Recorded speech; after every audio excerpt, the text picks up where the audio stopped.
লীলা মানেই কিন্তু জীব শিক্ষা। ভগবান যত যত লীলা করেছেন সব কিছুর মূলে কিন্তু জীবকে শিক্ষা দেওয়া।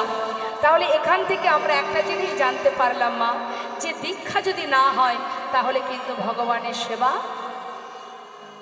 আমরা যে সেবা দেব, তাকে যে সেবা দেব, আমাদের সেবা তিনি কিন্তু গ্রহণ করবেন না যদি মন্ত্র গ্রহণ না করি। আমরা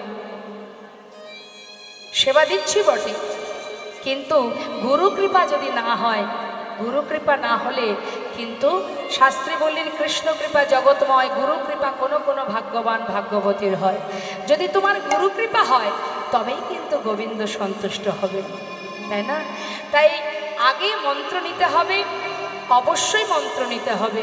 এবার দেখুন, লালা কিন্তু ভোগ নিবেদন করতে পারছে না যেহেতু তার দীক্ষা হয়নি, তাই দ্বিতীয় পূজারীকে রেখেছে ওই ভগবানের সেবা দেওয়ার জন্য। আর লালার সেখান থেকেই দুঃখ মনে, যে আমি কি এমন অপরাধ আমার যে আমি নিজে হাতে প্রভুর সেবা দিতে পারছি না। ভিক্ষা তো প্রতিদিনই আমি করি, কিন্তু নিজে হাতে প্রভুকে কবে সেবা দেব? প্রতিদিন কাঁদে, চোখের জলে বুক ভাসিয়ে কাঁদে, দাঁড়ে দাঁড়ে ভিক্ষা করে, কিন্তু নিজে হাতে সেবা দিতে পারে না বলে মন্দিরের সামনে বসে ভগবানের দিকে তাকিয়ে চোখের জলে বুক ভাসিয়ে কাঁদে। একদিন হঠাৎ করে লালার কি মনে হলো, পূজারীকে বলছে, পূজারী আর আমি ভিক্ষায় যাব না, আজ আমার ভালো লাগছে না। শোনো পূজারী, আমি ওই গুহার মধ্যে গিয়ে একটু ভজন করব, তুমি মন্দিরে ভোগ নিবেদন করে আমাকে একটু প্রসাদ দিয়ে আসবে, কেমন? বেশ।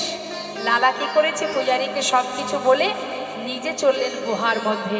গুহার ভিতরে গিয়ে দৃঢ় প্রতিজ্ঞা করলেন, কি এই রইলাম গুহার মধ্যে বসে, আর আমি বাইরে বেরোবো না। শুনেছি তোমাকে ডাকলে নাকি তুমি সাড়া দাও, আমি জানি না কোন অপরাধের কারণে আজও আমি তোমার দেখা পেলাম না, জানি না আমার কি অপরাধ, নিজে হাতে তোমায় সেবা দিতে পারি না। হে দয়াময়, তুমি তো কাঙালের হরি, তুমি তো ভক্তের ভগবান, আর কতদিন তোমার অপেক্ষায় রাখবে আমায়? এই গুহার মধ্যে বসে আমি ভজন করব, তোমার যদি কৃপা হয় তুমি আসবে, না হলে এই গুহার মধ্যেই আমি প্রাণ ত্যাগ করব। ভজনে বসেছে লালা, আর এদিকে মন্দিরের পূজারী ভোগ নিবেদন করে চিন্তা করছে, তাই তো লালাকে প্রসাদ দিয়ে আসতে হবে। প্রসাদের থালা নিয়ে যেই না বাইরে পা রেখেছে, হঠাৎ ঝড় বৃষ্টি। ভগবানের কিছু লীলামা, তিনি কিন্তু সেই ভক্তকে গুহা থেকে বাহির করবেন বলে আজকে এই লীলা তিনি করছেন। কারণ ভক্ত তো প্রতিজ্ঞাবদ্ধ যে গুহা থেকে আর সে বেরোবে না, এখন তার বোঝা তো ভগবানকে বইতে হবে। ভক্তকে গুহা থেকে বের করার জন্যই তিনি ঝড় বৃষ্টি দিলেন বৃন্দাবনে। পূজারী মনে মনে চিন্তা করছে, এত বৃষ্টি কি করে যাব আমি গুহার ভিতর, বৃষ্টি বন্ধ হোক তারপরে যাব। এই ভেবে প্রসাদের থালাটা বারান্দাতে রেখে ভিতরে ঢুকে গেছে। আর ভগবান ভক্তকে গুহা থেকে বাহির করবার জন্য তিনি পূজারীর রূপ ধারণ করে সেই ঝড় বৃষ্টি মাথায় নিয়ে যাচ্ছে ভক্তের কাছে প্রসাদের থালা নিয়ে। যখন যাচ্ছে মা, বৃষ্টির মধ্যে দিয়ে ভিজতে ভিজতে যাচ্ছে গোবিন্দ, ভক্তকে বাহির করবে বলে। কিভাবে বাহির করছে দেখুন, যত ভিতরে ঢুকছে তত ভজন শুনছে, ভক্ত গাইছে, রাধে কৃষ্ণ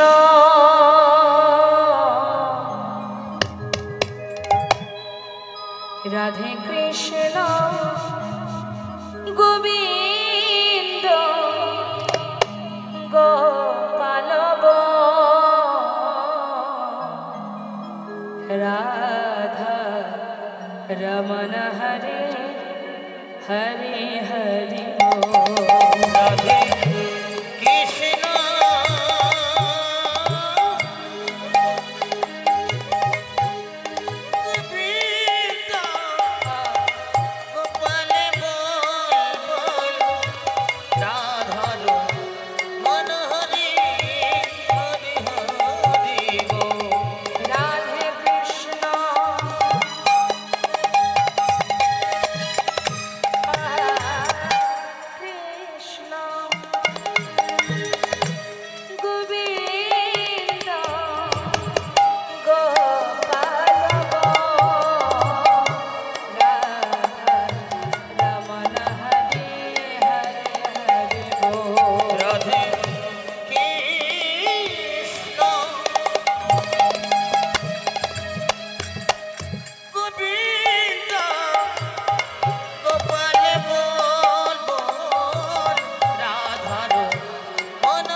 প্রসাদের থালা নিয়ে গুহার ভিতরে ঢুকে ডাকছে লালা। লালা কিন্তু চিনতে পারছে না মা, কারণ বেশটা কি পূজারীর বেশ। লালা, কে? আমি পূজারী, তুমি প্রসাদ খাবে না? এই দেখো প্রসাদ এনেছি। লালা কিন্তু কিছুই বুঝতে পারলো না, প্রসাদ খেলো, আবার প্রভু চলে গেলেন। এদিকে বৃষ্টি যেই বন্ধ হয়ে গেছে, মন্দিরের যে প্রকৃত পূজারী সেই চিন্তা করছে তাই তো লালাকে প্রসাদ দিয়ে আসি, বৃষ্টি তো বন্ধ হয়ে গেছে। যেই না প্রসাদের পাত্র নিয়ে আবার গুহার ভিতরে গেছে মা, গুহার ভিতরে গিয়ে ডাকছে লালা। লালা, কে?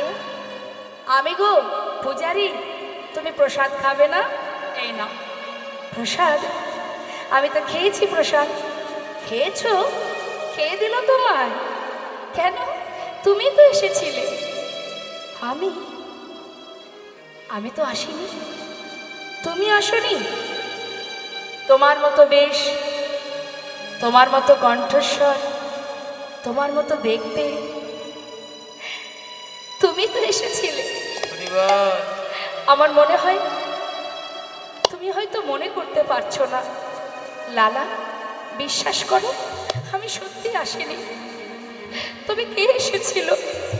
লালা, আমার মতো দেখতে, আমার মতো কণ্ঠস্বর। জানো লালা, তিনি যে কখন কিভাবে কাকে কৃপা করে,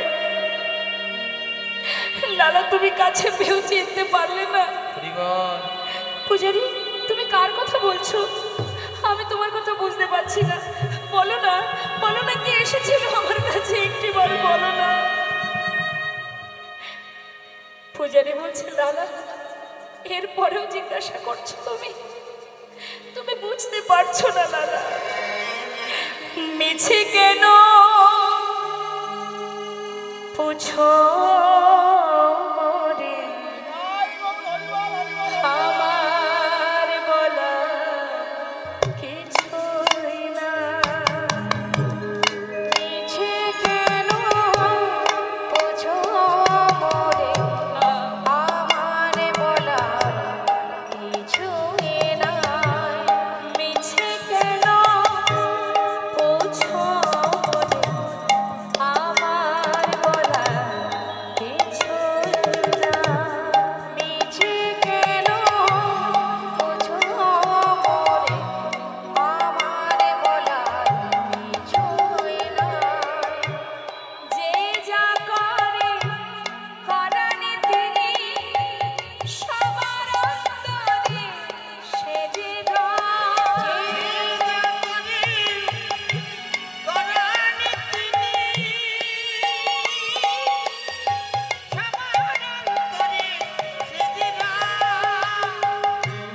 মিছে কেন পুছো রে, আমার বলা কিছুই না।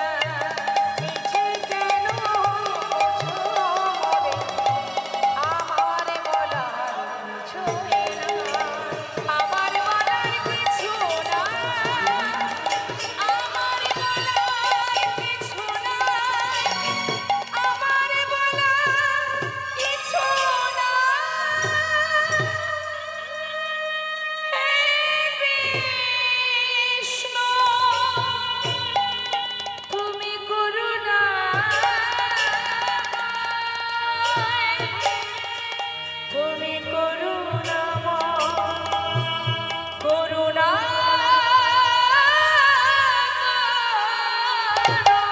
তুমি করুণাময়, করুণা করো। বলো দাও, একটিবার বলে দাও, কেন তুমি এমন করে আমায় কাঁদাচ্ছ? দেখা দিয়েও কেন তুমি আমায় দেখা দিলে না? বলো না মরে কাঁদাইছ কেন, করিছ কেন ছলো না? বলো না মোরে কাঁদাইছ কেন, করিছ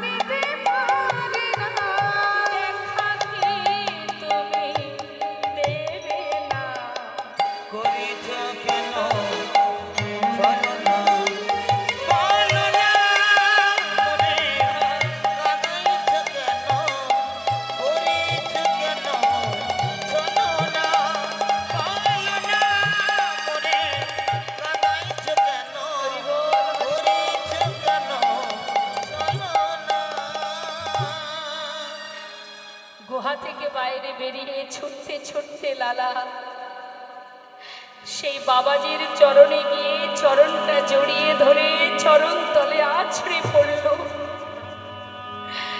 বাবাজি বলছে, লালা আমার চরণে পড়লে কেন, সরে যাও, কি হলো তোমার? বাবাজি, আজ আমি আর তোমার চরণ ছাড়ব না। আজ তোমায় বলতেই হবে, তুমি কেন আমায় দীক্ষা দিলে না? কেন, কি অপরাধ আমার? কেন তুমি দীক্ষা দিচ্ছ না? জানো বাবাজি, তাকে কাছে পেয়েও হারিয়ে ফেলেছি। বাবাজি, আজ তুমি আমায় বলো, কেন তুমি দীক্ষা দিচ্ছ না? কি অপরাধ আমার? বাবাজি বলছে, লালা ফিরে যাও, এখনো তোমার দীক্ষা দেওয়ার সময় হয়নি। বাবাজি, যত সময় তুমি না বলবে আমি তোমার চরণ ছেড়ে কোথাও যাব না। আগে বলো, তুমি কি অপরাধ আমার? লালা, শুনবে তুমি? তোমার অপরাধটা কি শুনবে? তাহলে শোনো। তোমাকে বলেছিলাম তুমি সবার ঘরে ভিক্ষা করবে, প্রত্যেকের ঘরে ঘরে যাবে। তুমি ভিক্ষা করেছো, কিন্তু একজনের ঘরে তুমি যাওনি, সে হলো জগৎ শেঠ। কেন যাওনি লালা? বাবাজি, ওদের সঙ্গে আমাদের পুরানো একটা দ্বন্দ্ব আছে, তাই আমি যাইনি। লালা, যখন তুমি জমিদার ছিলে তখন তোমার দ্বন্দ্ব ছিল, বিবাদ ছিল। এখন তো তুমি আর জমিদার নও, তোমার জমিদারিও আর নেই, তাহলে বিবাদ দ্বন্দ্ব কেন থাকবে লালা? যাও, হৃদয় থেকে হিংসা, ক্রোধ, লালসা, কামনা, অহংকার সর্বস্ব ত্যাগ করো, তবেই তো তুমি কৃষ্ণের পরম ভক্ত হতে পারবে। ভজন অত সহজ নয় লালা। যার সঙ্গে তোমার দ্বন্দ্ব আছে, বিবাদ আছে, তার বাড়িতে গিয়ে মাথা নত করে এক মুষ্টি তণ্ডুল ভিক্ষা করে নিয়ে এসো। এখান থেকে আমাদের জানতে হবে, বুঝতে হবে মা, যদি তুমি ভক্তিরাজ্যে প্রবেশ করো, যদি ভগবানের সেবা দাও, সবার আগে তোমার ভিতর থেকে হিংসাকে দূরে সরাতে হবে। কারোর প্রতি যদি তোমার, কোনো জীবের প্রতি যদি তোমার হিংসা থাকে, যদি কারোর প্রতি তোমার রাগ থাকে, তাহলে কিন্তু ভগবানের সেবা হবে না। তাই যার প্রতি তোমার রাগ আছে, অভিমান আছে, হিংসা আছে, তার বাড়ি থেকে নতমস্তকে গলবস্ত্র হয়ে ভিক্ষা করে, তাকে নিমন্ত্রণ করে সসম্মানে বাড়িতে এনে বৈষ্ণব সেবা যদি দিতে পারো, তবেই তোমার ভগবত সেবা পূর্ণ হবে। তাই গৌর হরিব। না হলে সব বৃথা, লাখ লাখ টাকা খরচ হবে, বিনিময়ে যতটুকু পূর্ণ কৃপা পাওয়ার জন্য করা হয়েছিল সেটা আর পাওয়া হবে। তাই বলে যাও লালা, মন্ত্র পেতে হলে আগে তোমার যে চিরশত্রু তার ঘর থেকে ভিক্ষা করে আনতে হবে। লালা চললেন ভিক্ষার ঝুলি নিয়ে। মস্ত বড় জমিদার লালা কাঁধে ভিক্ষার ঝোলা নিয়ে জগৎ শেঠের দ্বারে গিয়ে পৌঁছালো। ভিক্ষাং দেহি। দূর থেকে দাঁড়িয়ে দেখতে পেয়ে চিনতেও পারলো, আচ্ছা এ তো সেই জমিদার, দ্বারে এসেছে ভিক্ষা নিতে। কি ব্যাপার? বেশি কিছু জানার চেষ্টা না করে তাড়াতাড়ি করে ঘর থেকে কিছু দামি রত্ন নিয়ে লালার কাছে এসে বললেন, ভিক্ষা নেবে? বেশ। সেই দামি রত্নগুলো নিয়ে যখন ভিক্ষার ঝোলায় দিতে যাবে, লালা বলে উঠলেন, শোনো দাঁড়ি, আমি তোমার কাছ থেকে ভিক্ষা নেব না। যে তোমাদের জমিদার তাকে একবার ডেকে নিয়ে এসো। আর যেগুলো তুমি এনেছো আমার কাছে, আমি তো এ ধন নিতে পারবো না। আমি ধনের ভিখারি নয় গো, আমি ধনের ভিখারি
দাঁড়ি দেখছে জমিদার লালা আমার কাছ থেকে ভিক্ষা নেবে না, তাহলে বাবুকে ডাকতে হবে।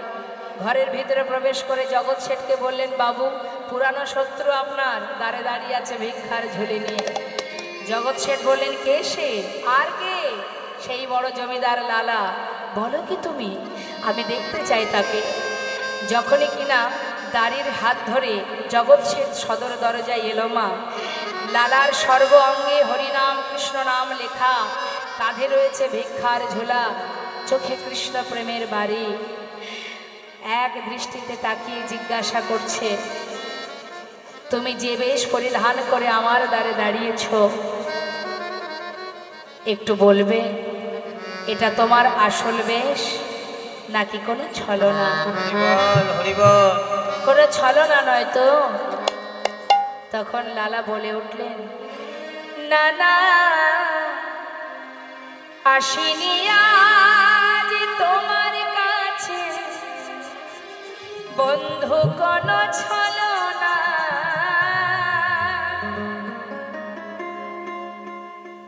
ঘাটের মাঝি পার ঘাটাতে ডাকছে আমার।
জগৎ শেঠ কোনো কথা না বলে এক মুষ্টি তন্ডুল লালার ভিক্ষার ঝোলায় দিল। যেই না ভিক্ষা পেয়েছে লালা আর স্থির নেই মা, পাগলের ন্যায় ছুটতে ছুটতে বাবাজির কাছে গিয়ে বলছে, বাবাজি চেয়ে দেখো আমি ভিক্ষা এনেছি, এবার তো তুমি মন্ত্র দাও, আর কতদিন আমি যে তার দেখা পেতে চাই। বাবাজি বলছে, মন্ত্র তো অবশ্যই দেব, কিন্তু তোমার পিছনেও কে আসছে? আমার পিছনে? হে কি বন্ধু, তুমি আমার পিছনে এসেছো কেন? জগৎ শেঠ বললেন, লালা তুমি যখন আমার দ্বারে গিয়ে বললে পার ঘাটার মাঝে পারে দাঁড়িয়ে আছে, তোমার জীবন বেলা বয়ে যাচ্ছে, তোমাকে এক মুষ্টি তন্ডুলে দেওয়ার পর আমি আর ঘরে যেতে পারলাম না। আমারও যেন মনে হলো তোমার যদি জীবন বেলা বয়ে যায়, আমারও তো জীবন বেলা বয়ে যায়। তাই তোমার পাছু পাছু তুমি একটি বারও আমার দিকে চাইলে না, কিন্তু আমি তোমাকে স্মরণ করে তোমার পাঁচু পাঁচু ছুটে এসেছি বন্ধু। একটিবার তোমার সঙ্গী করে নাও আমায়। চেয়ে দেখো, আমি সর্বস্ব পরিত্যাগ করে এসেছি। বাবাজি, ও সেই বন্ধু যার ঘরে ভিক্ষায় গিয়েছিলাম, সর্বস্ব ত্যাগ করে এসেছে। তুমি ওকে কৃপা করো। বাবাজির কাছ থেকে দুই বন্ধু একসঙ্গে মন্ত্র গ্রহণ করলো। যেই না মন্ত্র পেয়েছে মা, আর নিজের মনকে স্থির রাখতে পারছে না। কতক্ষণে গোবিন্দের শ্রীবদন দর্শন করবে। পাগলের ন্যায় পথে পথে ঘুরছে বৃন্দাবনের অলিতে গলিতে, কৃষ্ণ কৃষ্ণ কৃষ্ণ। একটিবার বলো প্রভু, কেমন করে তোমাকে ডাকবো, কিভাবে তোমায় ডাকবো? আমি কেমন করে ডাকব প্রভু, বলে দাও আমায়। তুমি বলে দাও আমায়। আমি কেমন করে ডাকিব প্রভু, বলে দাও আমায়, বলে দাও আমায়। আমি কেমন করে ডাকব প্রভু, বলে দাও আমায়। একবার বলে দাও আমায়। কেমন করে ডাকব প্রভু, বলে দাও আমায়। তুমি বলে দাও আমায়। তুমি নাকি দয়া